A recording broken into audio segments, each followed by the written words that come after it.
Hello guys, मैं please love me का 5th part लेकर के आ गई। आई जस्ट होप आप लोग को ये भी अच्छा लगे।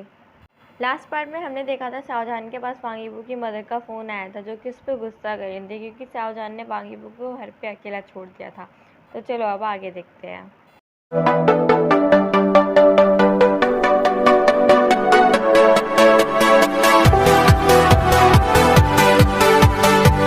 शाहजहान, तुम्हारी हिम्मत कैसे हुई मेरे बेबी बॉय को घर पे अकेला छोड़ने की?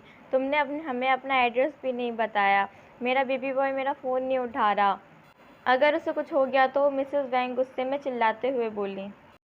मेरा घर आपकी वैंग विला से ज़्यादा सिक्योर है मिसेस वैंग। आप होती कौन है मुझ पर चिल्लाने वाली?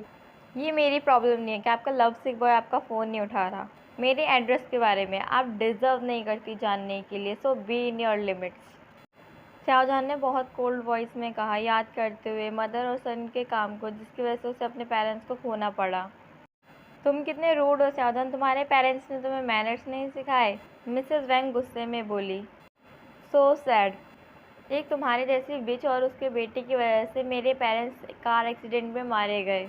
तो मुझे नहीं लगता तुम मेरी रिस्पेक्ट डिज़र्व करती हो, शाहजहान ने कहा। उसकी बची हुई पेशेंस ने भी अब जवाब दे दिया था। Mind your language Shahjahan, Mrs Wang ने गुस्से में कहा। मैं तुम्हारे जैसे लोगों से बात नहीं करता। शाहजहान फ़ोन काटने ही वाला था। हे तुम, मुझे मेरे बेटे को देखना है। तुम तुम्हारा एड्रेस दो, मिसेस वैंग गुस्से में बोली। तुम डिज़र्व नहीं करती कि तुम अपना पैर मेरे घर पर रखो। अगर तुम तुम्हारे बेटे को इतना ज़्यादा बैडली देखना चाहती हो तो फिर मैं उसे तुम्हारे पास हमेशा के लिए भेज देता हूँ। मैं बहुत ग्लैड होऊंगा उसे तुम्हारे पास भेज करके हमेशा के लिए। वैसे भी मुझे उसकी अनप्लेजेंट साइड से बहुत हेट है, शाहजहान ने स्मर्क के साथ कहा। उसे पता है कि उसने अभी एक क्रिटिकल पॉइंट को हिट किया है।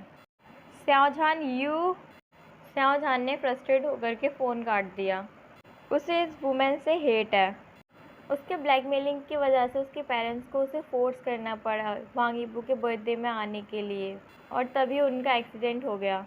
वो उसके चाइल्डहुड से उसके लिए सारी चीज़ें बहुत हार्ड बनाते आ रही है, जैसे कि उसके दोस्तों को डरा के भगा देना, उसकी फैमिली को यहाँ से कंट्री से बाहर भेज देना अपने बेटे के कहने पे। उन दोनों ने मिलके इसकी लाइफ को एक हेल बना दिया है।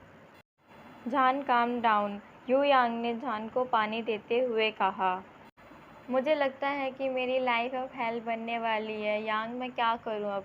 शाहजहान ने टीयर्स में कहा।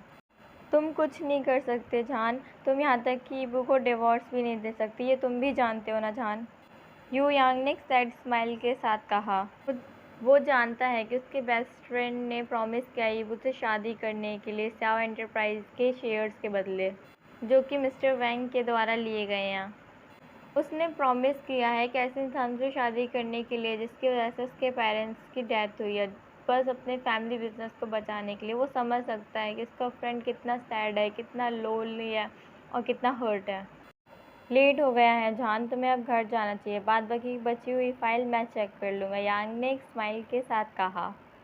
गुड नाइट, जान ने अपना बैग लेते हुए कहा और वहाँ से अपने घर के लिए निकल गया। जान ने अपने घर में एंटर किया तो देखा कि वहाँ सारी लाइट्स ऑफ थी, तो उसने सारी लाइट्स ऑन की और अपने रूम चला गया। अपना बैग सोफे पे रखने के बाद वो फ्रेश अप होने चला गया। फ्रेशन अप होने के बाद वो किचन जाने ही वाला था, लेकिन नीबू के रूम के पास रुक गया। मिसेस वैंग के वर्ड्स याद करने के बाद जान ने स्लोली से रीबू के रूम का गेट खोला और अंदर गया। उसने अंदर जाते ही पाया कि रूम में तो अंधेरा ही है। उसकी आंखें तो डर से बाहर ही आ गई थी, क्योंकि उसे याद आया ईबू को तो नाइटोफोबिया है। जान के दिल की धड़कनें तो बढ़ ही गई थी। उसने लाइट्स को ऑन किया और नोटिस किया ईबू तो अनकॉन्शियस फ्लोर पे पड़ा हुआ है। उसकी सांसें तो रुक ही गई थी ईबू को इतना पेल देख करके। वो भाग करके ईबू के पास गया उसे उठाने के लिए। ईबू, ईबू उठो, ईबू उठो। जान की आवाज़ तो टूट ही रही थी धीरे धीरे से। क्या ईबू भी उसे छोड़ के जाने वाला है, जैसे उसके पेरेंट्स उसे छोड़ के चले गए? ईबू, ईबू प्लीज़ अपनी आंखें खोलो, जान कहते हुए बुरे तरीके से कांप रहा था। उसकी आवाज़ टूट रही थी, उसका दिल बहुत दुख रहा था। उसे इस तरह का दिल में दर्द पहले कभी नहीं हुआ था। तुम इतने पेल क्यों हो? जान ने ट्रैम्बलिंग वॉइस के साथ पूछा, लेकिन वहाँ जवाब देने के लिए उसे कोई नहीं था। वो शांति से खाए जा रही थी। जान ने स्लोली ईबू को उठाया और उसे बेड पर लिटाया।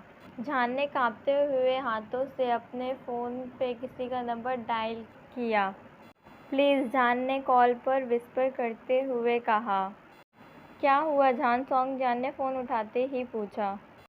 प्लीज़ आ जाओ, मुझे तुम्हारी ज़रूरत है, जान ने कहा। मैं आ रहा हूँ, स्ट्रेस मत लो, ठीक है? जस्ट वेट करो और रोने की तो हिम्मत बिल्कुल भी मत करना, सॉन्ग जान ने चिंता के साथ कहा। वो अपने बेस्ट फ्रेंड की वॉइस को जानता है। वहाँ ज़रूर कुछ बुरा हुआ होगा, लेकिन क्या बुरा हुआ होगा? जान ईबू के पास बैठ गया। एक हाथ से उसने अपना सर पकड़ा हुआ था और एक हाथ से ईबू का छोटा सा हाथ। उसे समझ नहीं आ रहा था कि क्या गलत हो गया, क्या हुआ, उसने ऐसा क्या किया जिसकी वजह से उसे इतना कुछ झेलना पड़ रहा है अपनी लाइफ में। उसकी लाइफ कभी भी कोई गुड टर्न क्यों नहीं लेती? जिस दिन से ये इस लिटिल शिट से मिला है, इसकी लाइफ प्यूरी हेल में बदल गई है। इसने अपने फ्रेंड्स को खो दिया, क्रश को खो दिया, उसके बाद अपने पेरेंट्स को भी खो दिया नाउ, और अब यहाँ पे कोई भी नहीं है उसके लिए, उसकी वजह से। अब वो खुद को नहीं मना पा रहा है इस लड़के को लाइक करने के लिए। अगर ईबू को इसकी वजह से कुछ हो गया तो क्या वो ज़िंदा रह पाएगा? मास्टर डॉक्टर सॉन्ग मैंशन में एंटर करने के लिए परमिशन मांग रहे हैं। हाउसवैन अंदर बेडरूम में एंटर करते हुए बोला। वो शॉक था जान को ऐसी डेलिकेट कंडीशन में देख करके। उसे अंदर ले आओ, जान ने विस्पर करते हुए कहा, लेकिन हाउसवैन ने ये सुन लिया था। ओके गाइस, मैं ये वाला पार्ट अब यहीं पे ख़त्म कर रही हूँ। नेक्स्ट पार्ट में देखेंगे कि क्या होगा। और प्लीज़ यार मेरे चैनल को सब्सक्राइब करो। आप लोग मेरी वीडियोस देखते हो तो पर सब्सक्राइब नहीं करते हमेशा के जैसे। और हाँ, मेरी वीडियोस को लाइक भी करना ताकि मुझे एनकरेजमेंट मिले। बाय।